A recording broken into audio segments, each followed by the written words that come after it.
నిన్న మనం GST registration basic concepts కొద్దిగా లైట్గా చూసాం.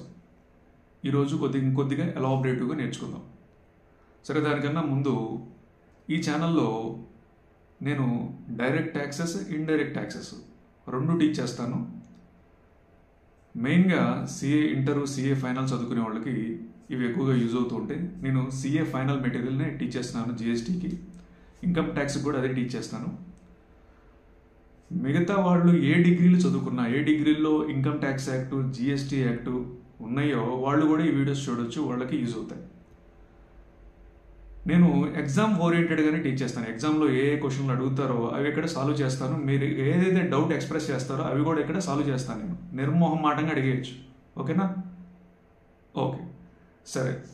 నిన్న మనం కొంతవరకు నేర్చుకున్నాం జిఎస్టీ రిజిస్ట్రేషన్. ఈరోజు దానికి ఎక్స్టెన్షను.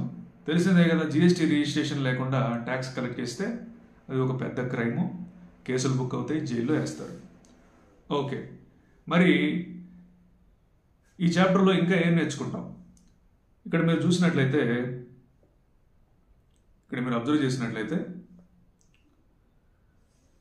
ట్యాక్సిబుల్ పర్సన్ అని ఒక కాన్సెప్ట్ ఆఫ్ ట్యాక్సిబుల్ పర్సన్. జనరల్గా ఇన్కమ్ ట్యాక్స్లో ట్యాక్సిబుల్ పర్సన్ అంటే ఎవరు? కంపెనీస్, న్యాచురల్ పర్సన్స్, ఇట్లా డిఫరెంట్ టైప్స్ ఆఫ్ అసెసెస్ ఉంటారు ఇన్కమ్ ట్యాక్స్లో. మరి జిఎస్టీలో ట్యాక్సిబుల్ పర్సన్ ఏంది? జస్ట్ బిజినెస్ పీపుల్ ఏం చేస్తారు? They collect the tax and deposit to the government. వాళ్ళు ఎప్పుడు కలెక్ట్ చేయాలి? వాళ్ళకి ఆ రెస్పాన్సిబిలిటీ ఎప్పుడు వస్తుంది? కలెక్ట్ చేసే responsibility if they cross certain turnover limits or they interstate trade ఏమన్నా చేస్తే అప్పుడు వాళ్ళు కంపల్సరీగా ఈ రెస్పాన్సిబిలిటీ తీసుకోవాలి. అదర్వైజ్ అవసరం లేదు. నెక్స్ట్ ముందు వస్తుంది, మనం డిస్కస్ చేద్దాం అది కూడా. Next explain when a person becomes liable to be get registered under GST. అది ఇందా చెప్పింది. కంపల్సరీ రిజిస్ట్రేషన్ కేసెస్ కొన్ని ఉంటాయి, అది కూడా ముందు చూస్తాం మనం. Procedure for obtaining registration under GST process ఏంది? Explain the procedure for amendment of registration process ఏంది? క్యాన్సిలేషన్కి ప్రాసెస్ ఏంది? రివోకేషన్ ఆఫ్ క్యాన్సిలేషన్కి ప్రాసెస్ ఏంది? ఇవన్నీ మనం ఈ చాప్టర్లో చూస్తాం. ముందు చాప్టర్లో చూస్తాం, ఈ చాప్టర్లోనే చూస్తాం. ఓకే, ఇది రివిజన్ క్లాస్ కాబట్టి అంతగా మోర్ డీటెయిల్గా నేను వెళ్ళట్లేదు. ఆల్రెడీ ఎవరికైతే ఒకసారి చదువుకుని ఉంటారో వాళ్ళకి ఇది రివిజన్ లాగా ఉపయోగపడుతుంది. ఓకేనా? Okay. Registration under GST is not tax specific. That means different types of GST లు ఉన్నాయి. 1 minute. Different types of GST లు ఉన్నాయి. సపోజ్ విత్ ఇన్ స్టేట్లో ట్రాన్సాక్షన్ జరిగితే ఎస్జిఎస్టీ అని, సిజిఎస్టీ అని ట్యాక్సెస్ ఉన్నాయి. మరి బిట్వీన్ 2 స్టేట్స్ ఇంటర్ స్టేట్ జరిగితే ఐజిఎస్టీ అనే ఒక ట్యాక్స్ ఉంది. ఇలా డిఫరెంట్ టైప్స్ ఆఫ్ ట్యాక్సెస్ ఉన్నాయి. మరి ఈ డిఫరెంట్ టైప్స్ ఆఫ్ ట్యాక్సెస్కి డిఫరెంట్గా రిజిస్ట్రేషన్ తీసుకోవాలంటే అవసరం లేదు. Not tax specific. ఓకే, ఒక రిజిస్ట్రేషన్ తీసుకుంటే చాలు. ఓకే. అండ్ మీరు ఇక్కడ పైన చూస్తే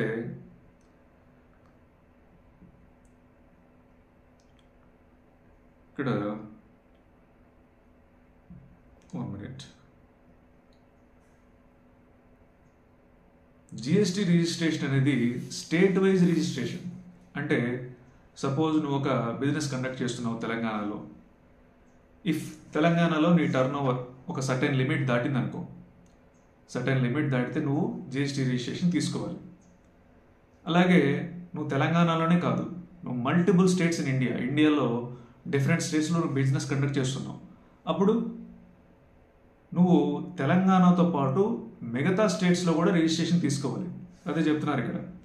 under GST law a supplier is required to obtain state wise registration. There is no concept of centralise registration under GST like erstwhile service tax regime.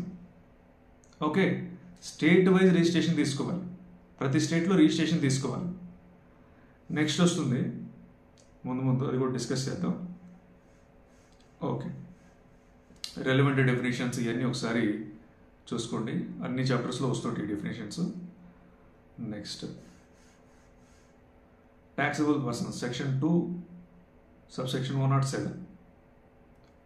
Okay, ఇక్కడ సెక్షన్లు ఇచ్చారు, సెక్షన్లు ఒకసారి రెఫర్ చేయండి. Okay, section 22. Section 22 talks about persons liable for registration. అసలు ఏ persons registration తీసుకోవాలి. నేను ఎంత చెప్పాను, if you cross certain turnover limit you need to take GST registration. Or నువ్వు ఇంటర్ స్టేట్ సప్లై చేస్తుంటే you must and should you need to take GST registration. Okay. Section 23, persons not liable for registration. Persons not liable for registration. Okay. Section 24, compulsory registration in certain cases. ఇది చూద్దాం ముందు వస్తే. Section 25, procedure for registration. ఇలా section 26, deemed registration. Section 27, special provisions relating to casual taxable persons and non resident taxable persons. Section 28, amendment of registration. Section 29, cancellation or suspension of registration. Section 30, revocation of cancellation of registration. ఇట్లా ఇన్ని చూద్దాం మనం. First section 22 చూద్దాం. 22, persons liable for registration. Section 22. Okay, section 22.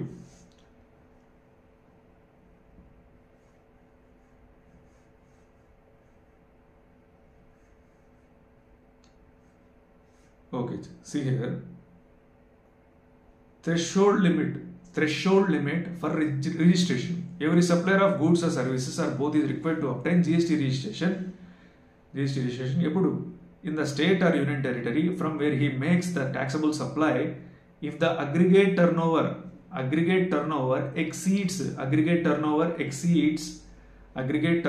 exceeds specified threshold limit in a financial year. Okay, అప్పుడు కంపల్సరీగా GST registration తీసుకోవాలి. మరి ఇక్కడ ఒక పాయింట్ వస్తుంది, అగ్రిగేట్ టర్న్ ఓవర్ అంటే ఏంటి, what to include in aggregate turnover, what to exclude from aggregate turnover చెప్తున్నాడు. Before we study what is the applicable threshold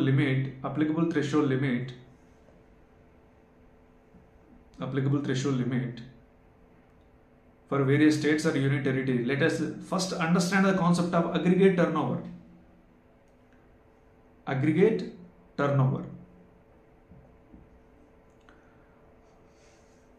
turnover is crucial parameter for deciding the eligibility of a supplier to avail the benefit of a threshold exemption from the registration and eligibility for the composition scheme. Aggregate turnover అనేది రెండింటికి చాలా use అవుతుంది. అదేంటంటే one is అసలు అతను registration చేయించుకోవాలి, లా ప్రకారం అతను రిజిస్ట్రేషన్ చేయించుకోవాలి లేదా డిసైడ్ చేయడానికి అగ్రిగేట్ టర్నోవర్ చూస్తారు. అతను కంపోజిషన్ స్కీమ్ ఆప్ట్ చేసుకోవాలా లేదా, అసలు కంపోజిషన్ స్కీమ్కి అర్హుడా లేదా డిసైడ్ చేయడానికి కూడా అగ్రిగేట్ టర్నోవర్ చూస్తారు. ఇది చాలా ఇంపార్టెంట్. ఓకేనా. Okay, next turnover in common parlance is the total value of a business in monetary terms. Okay, the term aggregate turnover is defined in section 2 subsection 6 has been presented in the diagrammatic form as follows. Okay, aggregate turnover, what to include, what to exclude. What to include means ఏమేమి ఉంటాయి, ఏమేమి తీసేస్తాం. Okay, ఈ taxes ఉన్నాయి చూసారా, ఇవి కొన్నిటి క్యాలిక్యులేషన్కి ఇంక్లూడ్ చేస్తాం, కొన్నిటి క్యాలిక్యులేషన్కి ఇంక్లూడ్ చేయం. సపోజ్ అగ్రిగేట్ టర్నోవర్కి ఏమేమి ఇంక్లూడ్ చేస్తాం, taxable supplies, exempted supplies, exports, interstate supplies of persons having same PAN be computed on all India basis. ఇవన్నీ ఇంక్లూడ్ చేస్తాం. ఇవన్నీ ఇంక్లూడ్ చేసి అతని టర్నోవర్ ఎంత, అగ్రిగేట్ టర్నోవర్ ఎంత. If aggregate turnover crosses specified limit, then he need to take GST registration. He can opt for composition levy. Okay, ఇలా ఈ క్యాలిక్యులేషన్కి ఆ రెండు స్పెసిఫిక్ పర్పసెస్కి ఈ అగ్రిగేట్ టర్నోవర్ అనేది క్యాలిక్యులేట్ చేస్తాం. Okay, next CGST, SGST, UTGST, IGST. Compensation cess value of inward supplies on which tax is payable under reverse charge. ఇవన్నీ ఎక్స్క్లూడ్ చేస్తాం. బట్ కొన్ని సందర్భాల్లో ఇవి కూడా ఇంక్లూడ్ చేసే పాసిబిలిటీ ఉంది. అవేంటంటే సపోజ్ ఈవే బిల్కి కన్సైన్మెంట్ వాల్యూ క్యాలిక్యులేషన్స్లో ఇవన్నీ యాడ్ చేస్తాం. కన్సైన్మెంట్ వాల్యూ క్యాలిక్యులేషన్లో ఇవన్నీ వీటితో పాటు వీటిని కూడా కంబైన్ చేసి చూస్తాం. 50,000 దాటితే కంపల్సరీగా వే బిల్ అనేది ఇష్యూ చేయాలి. అది నెక్స్ట్ వస్తుంది వే బిల్లో, మనం చూద్దాం. ఓకేనా? ఓకే.